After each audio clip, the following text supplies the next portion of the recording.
तो last class में हम लोग डिस्कस कर रहे थे किंगडम प्लांटी, और किंगडम प्लांटी के अंदर हम लोग पढ़ रहे थे एल्गी के बारे में। एल्गी क्या होते हैं, एल्गी का बेसिक कैरेक्टर लास्ट क्लास में पढ़ लिया था। आज की क्लास में डिस्कस करेंगे टाइप्स ऑफ एल्गी। एल्गी कितने तरह के होते हैं, तो आप बता देते हैं एल्गी 3 तरह के होते हैं। कौन कौन से एल्गी है? तो पहले एल्गी का नाम है आपका क्लोरोफाइसी या क्लोरोफाइटा। क्लोरोफाइटा, इसे ग्रीन एल्गी के नाम से भी जानते हैं। सबसे पहला एल्गी का ग्रुप है ग्रीन एल्गी। दूसरे ग्रुप का नाम ग्रीन एल्गी को क्या बोलते हैं? तो ग्रीन एल्गी को क्लोरोफाइसी या क्लोरोफाइटा के नाम से भी जानते हैं। क्लोरोफाइसी भी बोल सकते हो और क्लोरोफाइटा भी बोल सकते हो। क्लोरोफाइटा पहला ग्रुप हुआ। एल्गी के टाइप पढ़ रहे हैं। दूसरे टाइप है एल्गी का जिसका नाम है आपका ब्राउन एल्गी। ब्राउन एल्गी, और ब्राउन एल्गी को हम फेयोफाइटा के नाम से भी जानते हैं। PHAEO, फेयोफाइटा या फेयोफाइसी दूसरा ग्रुप हुआ। और तीसरे ग्रुप का नाम है आपके रेड एल्गी। तीसरा एल्गी ग्रुप है रेड एल्गी। एल्गी 3 तरह के होते हैं। कौन कौन से आपसे कोई पूछे तो ग्रीन एल्गी, ब्राउन एल्गी और रेड एल्गी। रेड एल्गी को रोडोफाइटा के नाम से जानते हैं। रोडोफाइटा या रोडोफाइसी, रोडोफाइटा। तो आप देख सकते हो एल्गी कितने तरह के हैं। टाइप्स ऑफ एल्गी पढ़ रहे थे, 3 तरह के एल्गी है। कौन कौन से? ग्रीन एल्गी, ब्राउन एल्गी और रेड एल्गी। ग्रीन एल्गी को क्लोरोफाइटा, फेयोफाइटा और रोडोफाइटा के नाम से भी जानते हैं इनको। तो आप देख सकते हो 3 तरह के एल्गी आपको पढ़ने हैं। अब बोले ये एल्गी किस बेसिस पर ये 3 तरह के एल्गी बांटे गए हैं? आपके पास ऑप्शन ए है, जल्दी ध्यान देखिएगा। What is the basis of division of 3 types algae? ये 3 टाइप के एल्गी को डिवीजन किस बेसिस पर किया गया है? ऑप्शन ए है on the basis of pigment. On the basis of pigment, उनमें पाए जाने वाले पिगमेंट को देखकर, पहला ऑप्शन है। बी ऑप्शन है, सेकंड ऑप्शन है सेल वॉल कंपोजिशन देखकर।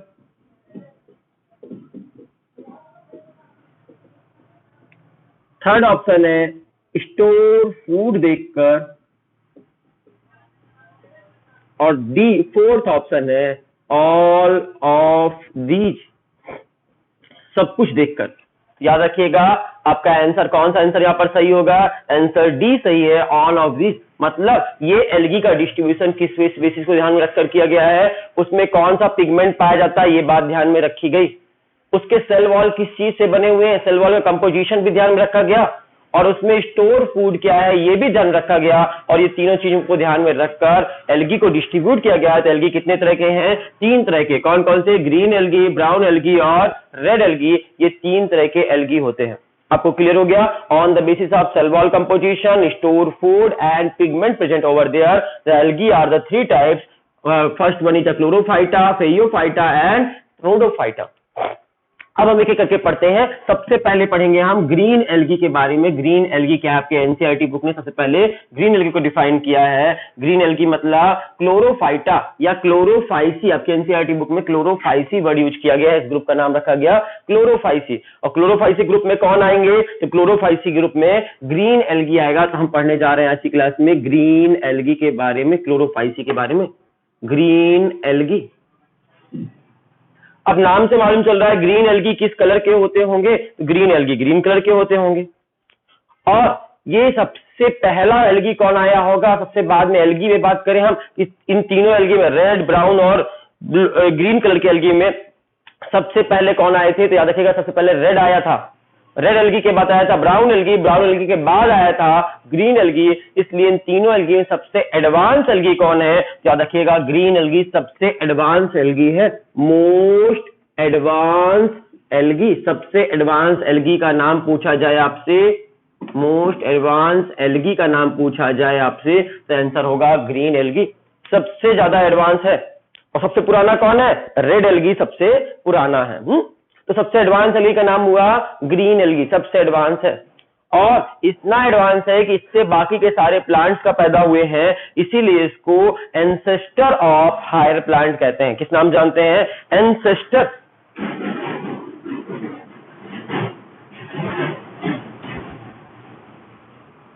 Ancestor of higher plant. तो आपसे कोई पूछे एंसेस्टर ऑफ हायर प्लांट किसे कहते हैं, आंसर होगा ग्रीन एल्गी को एंसेस्टर ऑफ हायर प्लांट बोलते हैं। सारे हायर प्लांट का जन्म इससे हुआ था। अब आपसे पूछे ग्रीन एल्गी मिलेंगे कहां, हमको ग्रीन एल्गी देखने की इच्छा हो रही है, कहां मिलेगा, नदियों में, तालाबों में, नदी तालाब के बाहर टेरेस्ट्रियल एरिया में, समुद्र में, कहां मिलेंगे, तो ये हर जगह रह सकते हैं और हर जगह रहने की वजह से इसको कॉस्मोपोलिटियन नेचर का कहा गया है। कॉस्मोपोलिटियन इस वर्ड का मतलब होता है हर परिस्थिति में रह सकते हैं, कॉस्मोपोलिटियन नेचर का कहा गया है। आपसे कोई पूछे एल्गी किस नेचर का है, आंसर होगा एल्गी कॉस्मोपोलिटियन नेचर का है। मींस एल्गी हर जगह रह सकता है, हर परिस्थिति में रह सकता है, सॉल्टी वाटर में, फ्रेश वाटर में, मेराइन वाटर में, लैंड में, टेरेस्ट्रियल में, हर जगह दिख जाता है, इसलिए हर परिस्थिति में रह सकता है, इसलिए इसको कह दिया गया है वार्म वाटर में, कोल्ड वाटर में, हर जगह, इसलिए इसको कह दिया गया है कॉस्मोपोलिटियन नेचर का है।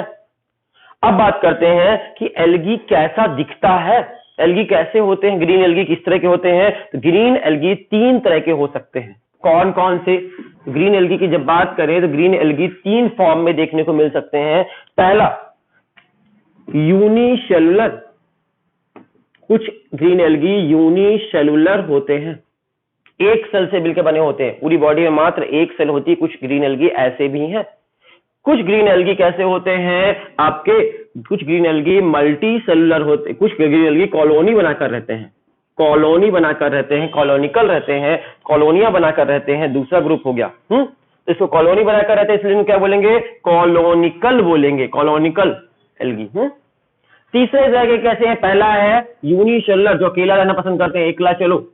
दूसरे जो कॉलोनी बनाकर रहते हैं। तीसरे हैं जो मल्टी सेलुलर हैं, बहुत सारी सेल से मिलकर बने हैं, मल्टी सेलुलर हैं और फिलामेंटस हैं, फिलामेंट जैसे हैं, पतले पतले धागे जैसे हैं। और चौथा ग्रुप है सबसे लास्ट आपका मल्टी सेलुलर है, मल्टी सेलुलर है और आपकी कैसे हैं, तो आपके थैलस जैसे है, आपकी इसकी बॉडी में कुछ भी नहीं है, थैलस जैसा है, तो मल्टी सेलुलर थैलस।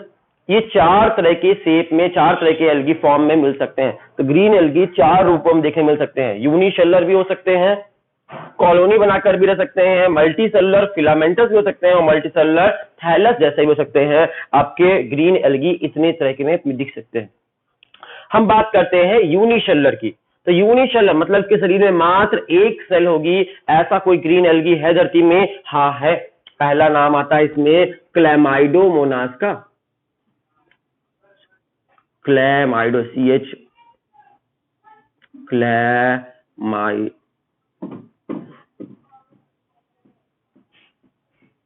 क्लैमाइडोमोनास का पहला नाम आता है क्लैमाइडोमोनास का, CHLA, यहाँ पे बाई नहीं होगा, CHLAMBIDOMONAS। क्लैमाइडोमोनास का पहला नाम आता है। ये कितनी सेल से बना हुआ होता है क्लैमाइडोमोनास? तो क्लैमाइडोमोनास जो एल्गी है ये सिर्फ और सिर्फ एक सेल से बना होता है, यूनिसेलुलर है। कैसा दिखता है? देखने में कुछ ऐसा दिखता है क्लैमाइडोमोनास, और इसके शरीर में फ्लैजला लगे हुए होते हैं कुछ ऐसे, और फ्लैजला पाए जाने की वजह से इसमें फ्लैजला होता है, इस वजह से ये मोटाइल एल्गी है या नॉन मोटाइल है। लोकोमोशन कर सकता है कि नहीं कर सकता है? लोकोमोशन कर सकता है। याद रखिएगा क्लैमाइडोमोनास कैसा एल्गी है? मोटाइल एल्गी है, लोकोमोशन कर सकता है, एक जगह दूसरी जगह जा सकता है, तो मोटाइल एल्गी है। याद रखिएगा एक जगह से दूसरी जगह जा सकता है, किसकी मदद से? इसमें फ्लैजला होता है और इस फ्लैजला की मदद से क्लैमाइडोमोनास यहां से वहां जा सकता है, यूनिसेलुलर है। ठीक है। दूसरा नाम आता है आपका क्लोरेला का। क्लोरेला नाम सुना है आपने? इसका सबसे खास मेंबर है क्लोरोफाइसी का सबसे खास मेंबर है क्लोरेला। क्लोरेला बहुत इंपॉर्टेंट है ये क्लोरेला, और इस क्लोरेला के बारे में जान लो कि क्लोरेला जो ग्रीन एल्गी है ये बहुत ही इंपॉर्टेंट है। इसका यूज बहुत सारे पर्पस में करते हैं, यूनिसेलुलर है। आपको मालूम है इसे स्पेस एल्गी के नाम से भी जानते हैं। क्लोरेला का दूसरा नाम है स्पेस एल्गी। स्पेस एल्गी क्यों बोलते हैं? क्योंकि जो स्पेस ट्रेवलर होते हैं, जो लोग स्पेस में जाते हैं ऊपर, तो स्पेस में जाते हैं तो रोटी सब्जी दाल चावल खाना लेकर अपने साथ नहीं जाते, वो क्या लेकर जाते हैं? इसी ग्रीन एल्गी को लेकर जाते हैं, क्लोरेला को अपने साथ लेकर जाते हैं। क्यों लेकर जाते हैं? तो 2 कारणों से। पहला कारण है कि इसमें प्रोटीन बहुत ज्यादा था, रिच इन प्रोटीन, बहुत ज्यादा प्रोटीन होता है। सेकंड हाईएस्ट प्रोटीन इसी में है, सबसे ज्यादा प्रोटीन होता है। स्पाइरोगायरा में हमने पढ़ा था पहले, सॉरी स्पाइरुलिना में पढ़ा था, स्पाइरुलिना ब्लू ग्रीन एल्गी था, और उसके बाद सेकंड नंबर में क्लोरेला है। इसमें सबसे ज्यादा बहुत ज्यादा प्रोटीन होता है, और इसलिए स्पेस में जाते समय लोग अपने साथ लेकर जाते हैं, बहुत प्रोटीन मिलेगा इसको खाने से। दूसरा कारण है ये ऑक्सीजन का रिच सोर्स है। इसमें से बॉडी में जब स्पेस में जाते हैं तो वहां ऑक्सीजन की कमी पड़ने लगती है बॉडी में, तो ऑक्सीजन की कमी को भी फुलफिल करता है, तो ऑक्सीजन का भी बहुत अच्छा सोर्स है, और इसकी वजह से स्पेस ट्रैवलर इसको लेकर जाते हैं अपने साथ खाने में, अपने टिफिन में पैक करके यही लेके जाते हैं क्लोरेला। दूसरी बात, इससे बहुत तरह की एंटीबायोटिक भी बनाई जाती है। क्लोरेला से बहुत तरह की एंटीबायोटिक बनती हैं, एंटीबायोटिक्स बनती हैं। एंटीबायोटिक्स जानते हैं ना, जब बीमार होते हैं हम दवाइयां खाते हैं, एंटीबायोटिक्स बनती हैं। और क्लोरेला से बनने वाली एंटीबायोटिक का नाम क्या हो गया? क्लोरेलिन नाम है। क्लोरेला से बनने वाली एंटीबायोटिक का नाम है क्लोरेलिन। आपसे कोई पूछे क्लोरेलिन क्या है? क्लोरेलिन एक एंटीबायोटिक है। किससे बनाई गई है? क्लोरेला नाम के एल्गी से बनाई गई है। क्लोरेला किस तरह का एल्गी है? यूनिसेलुलर ग्रीन एल्गी है, ग्रीन कलर का एल्गी है, और यूनिसेलुलर एक सेल से बना हुआ है। ठीक है, तो क्लोरेला का यूज क्या क्या पढ़ लिए? क्लोरेला में प्रोटीन का बहुत अच्छा सोर्स है, पहली बात। ऑक्सीजन की अच्छी डिमांड करता है, पूरी करता है, ऑक्सीजन ज्यादा होती सप्लाई करता है, इस वजह से इसको स्पेस ट्रेवलर अपने साथ फूड के लिए, स्पेस फूड के रूप में ले जाते हैं। इसमें से एंटीबायोटिक बनाई जा रही है, कंपनी फैक्ट्री में एंटीबायोटिक बनाई, जिसका नाम है क्लोरेलिन नाम की एंटीबायोटिक, इससे बनाई जा रही है। तो आपने इसके बारे में पढ़ लिया, क्लोरेला के बारे में।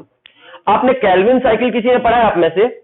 कैल्विन साइकिल फोटोसिंथेसिस चैप्टर में पढ़ा होगा। कैल्विन साइकिल का नाम सुना होगा आप लोगों ने। और ये कैल्विन साइकिल पर एक्सपेरिमेंट किसने किया था? कैल्विन साइकिल को कैल्विन साइकिल क्यों कहते हैं? क्योंकि कैल्विन नाम के साइंटिस्ट ने इस पर रिसर्च किया, कैल्विन नाम के साइंटिस्ट ने डिस्कवर किया था, इसे इसलिए कैल्विन साइकिल कहते हैं। और बताना, कैल्विन साइकिल में कैल्विन नाम के साइंटिस्ट ने जो डिस्कवरी की थी फोटोसिंथेसिस की, वो किस प्लांट पर की थी, एक्सपेरिमेंट किए थे? तो याद रखिएगा, कैल्विन साइकिल का सारा एक्सपेरिमेंट इसी क्लोरेला नाम के एल्गी पर हुआ है। तो सारा कैल्विन साइकिल की डिस्कवरी किस प्लांट पे की गई थी? एक्सपेरिमेंट किस प्लांट पर हुआ है? याद रखिएगा, कैल्विन साइकिल वाला एक्सपेरिमेंट जो है वो क्लोरेला नाम के एल्गी पर किया गया था। किस साइंटिस्ट ने किया था? कैल्विन। साइंटिस्ट का भी नाम कैल्विन था, और उन्होंने साइकिल खोजी थी, कैल्विन साइकिल, फोटोसिंथेसिस में पढ़े होंगे। तो कैल्विन साइकिल की डिस्कवरी किसमें हुई है? क्लोरेला के प्लांट में ही डिस्कवरी हुई, एक्सपेरिमेंट हुआ है। ठीक है, तीसरा नाम आता है। हमने दो चीज पढ़ ली, क्या क्या पढ़ ली? क्लोरेला के बारे में पढ़ लिया और क्लेमाइडोमोनास के बारे में पढ़ लिया। ये दोनों क्या है? आपके यूनिसेलुलर एल्गी है। तीसरे यूनिसेलुलर एल्गी से मिलाते हैं, इसका नाम है एसिटाबुलेरिया।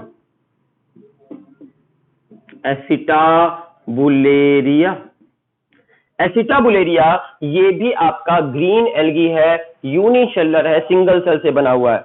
और आपसे कभी एग्जाम में क्वेश्चन आए कि सबसे बड़ी प्लांट, यूनिसेलुलर प्लांट का नाम बताइए, ऐसे प्लांट का नाम बताइए जो यूनिसेलुलर हो, एक सेल से बना हो और सबसे बड़ा हो। तो सबसे बड़ा लार्जेस्ट यूनिसेलुलर प्लांट यही है।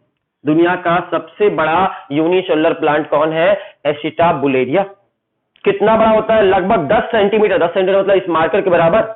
इतनी बड़ी एक सेल होती है, सिर्फ एक सेल से बना हुआ है ये प्लांट, लगभग 10 सेंटीमीटर का होता है, लार्जेस्ट। तो लार्जेस्ट यूनिसेलुलर प्लांट कहा गया है किसको? एसिटाबुलेरिया को। इतनी बड़ी सेल है। और एसिटाबुलेरिया के बारे में एक और बात जान लीजिए कि एक साइंटिस्ट हुए हैं जिनका नाम था हैमरलिंग, HAMMERLIN। हैमरलिंग नाम के जो साइंटिस्ट थे, इन्होंने इसी एसिटाबुलेरिया पर अपना एक्सपेरिमेंट किया था। क्या एक्सपेरिमेंट किया था? इस एसिटाबुलेरिया, इतना बड़ा एसिटाबुलेरिया था 10 सेंटीमीटर का, इस एसिटाबुलेरिया के बीच में न्यूक्लियस था। इन साइंटिस्ट ने किया क्या?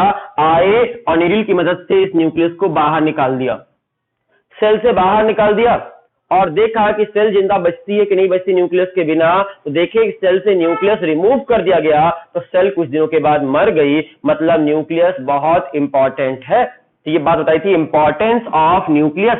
ये डिस्कवरी की थी किस साइंटिस्ट ने? हैमरलिंग नाम के साइंटिस्ट ने। कौन सा एक्सपेरिमेंट किया था? इंपॉर्टेंस ऑफ न्यूक्लियस ये एक्सपेरिमेंट किया था किसने? हैमरलिंग नाम के साइंटिस्ट ने। और किस ऑर्गेनिज पर एक्सपेरिमेंट किया था? तो एसिटाबुलेरिया नाम के ऑर्गेनिज पर एक्सपेरिमेंट किया था। एसिटाबुलेरिया लार्जेस्ट यूनिसेलुलर प्लांट है, दुनिया का सबसे बड़ा यूनिसेलुलर प्लांट का नाम है एसिटाबुलेरिया। और ये आपका यूनिसेलुलर ग्रीन एल्गी है। तो आपको यूनिसेलुलर ग्रीन एल्गी के नाम पूछे जाएं तो यूनिसेलुलर ग्रीन एल्गी में 3 नाम आएंगे आपके सामने। कौन कौन से? क्लेमाइडोमोनास, क्लोरेला और एस्टाबुलेरिया। ये 3 नाम याद रखिएगा। ये तीनों के तीनों कैसे हैं? यूनिसेलुलर ग्रीन एल्गी हैं। ठीक है। क्लोरेला का सबसे इंपॉर्टेंट है, स्पेस फूड भी खाते हैं इसके रूप में।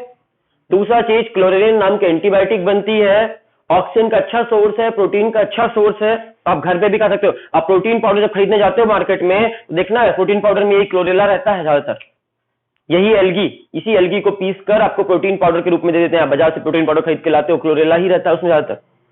तो आपको समझ में आया कि ये सब क्या थे? Unicellular green algae. अब बताइए, हमने पहले पढ़ाया था कि ये किंगडम प्लांटी में यूनिसेलुलर ऑर्गेनिज्म होते हैं या मल्टीसेलुलर? हमने पहले कहा था यूनिसेलुलर ऑर्गेनिज्म नहीं होते यहां पर। किंगडम प्लांटी सारे प्लांट्स मल्टीसेलुलर होते हैं, लेकिन ये 3 प्लांट एक्सेप्शनली यूनिसेलुलर है। और यूनिसेलुलर एल्गी को हमको किस में रखना चाहिए? यूनिसेलुलर एल्गी को हमको किंगडम प्रोटिस्टा में रखना चाहिए। सारे यूनिसेलुलर एल्गी को हमने वहां रखा है, लेकिन इन तीनों को किंगडम प्रोटिस्टास में न रखकर हमने कहां रखा? किंगडम प्लांटी में पढ़ा रहे हैं हम आपको। क्यों? क्योंकि इनका लाइफ साइकिल प्लांट के लाइफ साइकिल से मैच करता है। इसलिए साइंटिस्टों ने डिसीजन लिया सर्वसम्मति से कि नहीं, इसको प्रोटिस्टा में रखकर किंगडम प्लांटी में रखना चाहिए।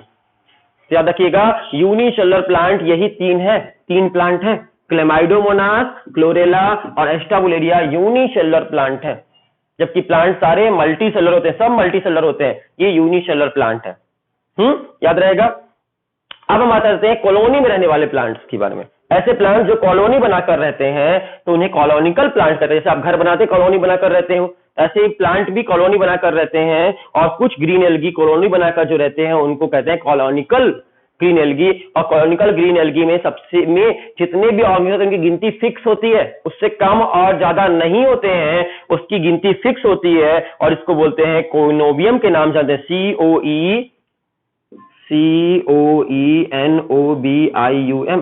कॉनोबियम वर्ड का मतलब कहां यूज करते हैं? The fix number of organism in a colony. Colony में एक number of fix number of organism रहते हैं और इस टर्म को कहते हैं कॉनोबियम। ना उससे ज्यादा होंगे ना उससे कम होंगे। और कॉलोनी बनाकर रहने वाले एल्गी का नाम पूछा जाए तो आंसर होगा वॉलवॉक्स। वॉलवॉक्स जो एल्गी है, वॉलवॉक्स नाम का एक एल्गी होता है। ये वॉलवॉक्स नाम का एल्गी कैसा रहता है? कॉलोनी बनाकर रहता है। गेंद जैसा दिखता है। आपको डायग्राम एनसीईआरटी बुक में बने हुए हैं, इन सबके देख सकते हैं। वॉलवॉक्स एक फुटबॉल की गेंद जैसा दिखेगा। बहुत सारे एल्गी आपस में कॉलोनी बनाकर रहते हैं। तीसरा नाम बात करते हैं मल्टीसेलुलर फिलामेंटस। धागे जैसे दिखते हो, मल्टीसेलुलर हो। याद रखिए, मोस्ट ऑफ एल्गी, ज्यादातर ग्रीन एल्गी कैसे? मोस्ट ऑफ ग्रीन एल्गी ऐसे ही होते हैं। ज्यादातर ग्रीन एल्गी, सबसे ज्यादा ग्रीन एल्गी कैसे होते हैं? मल्टीसेलुलर फिलामेंटस होते हैं। ज्यादातर ग्रीन एल्गी में मल्टीसेलुलर होते हैं और फिलामेंटस होते हैं। और इनके नाम पूछा जाए तो आपको 2-3 एग्जाम्पल देते हैं। एक एग्जाम्पल है मल्टीसेलुलर ग्रीन एल्गी का यूलोथ्रिक्स। यूलोथ्रिक्स।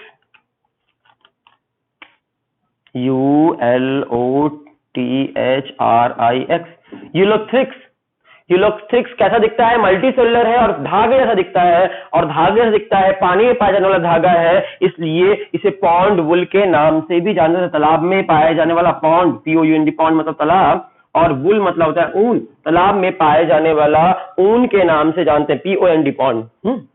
पॉन्ड वुल के नाम से जानते हैं। तालाब में पाए जाने वाला ऊन है ये। ऊन जैसे आपका स्वेटर पहनते हो जो ऊन का, वुल का, वही पॉन्ड वुल के नाम से जानते हैं, तालाब का वुल। दूसरा नाम आता है आपको स्पाइरोगायरा का नाम आता है। स्पाइरोगायरा क्या चीज है? स्पाइरोगायरा भी ग्रीन एल्गी है और ये भी धागे जैसा दिखता है और इसलिए तालाब में रहने वाला धागा है, इसलिए इसको पॉन्ड सिल्क के नाम से, तालाब में पाया जाने वाला सिल्क है। ये सिल्क जैसा दिखता है, सिल्क जैसा दिखता है, स्पाइरोगायरा सिल्की होता है, तो स्पाइरोगायरा को पॉन्ड सिल्क के नाम से जानते हैं। और फिर बात करते हैं मल्टी सेलुलर थैलस की बात करते हैं। तो मल्टी सेलुलर थैलस की बात करते हैं तो इसकी टिश्यू पैरेन्काइमा टिश्यू से बने होते हैं और इसकी लंबाई चौड़ाई इसमें कोई बॉडी पार्ट नहीं होते, ऐसे उलझा हुआ स्ट्रक्चर होता है। और इसका एग्जाम्पल है अल्वा, अल्वा ULVA, अल्वा। इसको समुंदर का सलाद भी कहते हैं, सी लेट्स्यू के नाम से भी जानते हैं, समुंदर की सलाद। तो अल्वा को क्या बोलते हैं? सी लेट्स्यू, LETTUCE।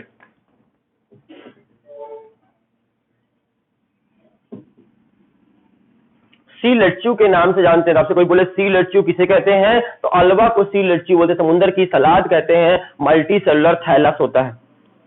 इतनी बात आपको समझ में आ गई। अब हम बात करें कि इसके अंदर कौन सा पिगमेंट होता है। याद रखिए ग्रीन एल्गी के अंदर पिगमेंट होता है क्लोरोफिल ए और क्लोरोफिल बी पाया जाता है, जैसा कि हायर प्लांट में पाया जाता है। वही पिगमेंट यहां भी होता है, क्लोरोफिल ए और क्लोरोफिल बी होता है। तो ग्रीन एल्गी में भी क्लोरोफिल ए और क्लोरोफिल बी नाम का ग्रीन पिगमेंट पाया जाता है। ठीक है, चलो इसका भी थोड़ा से एक दूसरा वीडियो बनाते हैं इसी का, क्योंकि यहाँ पर वीडियो ऑफ हो रहा है। एक और वीडियो बनाते हैं, अभी कंटिन्यू करेंगे ग्रीन एल्गी, नेक्स्ट लेक्चर में भी कंटिन्यू करते हैं। Thank you.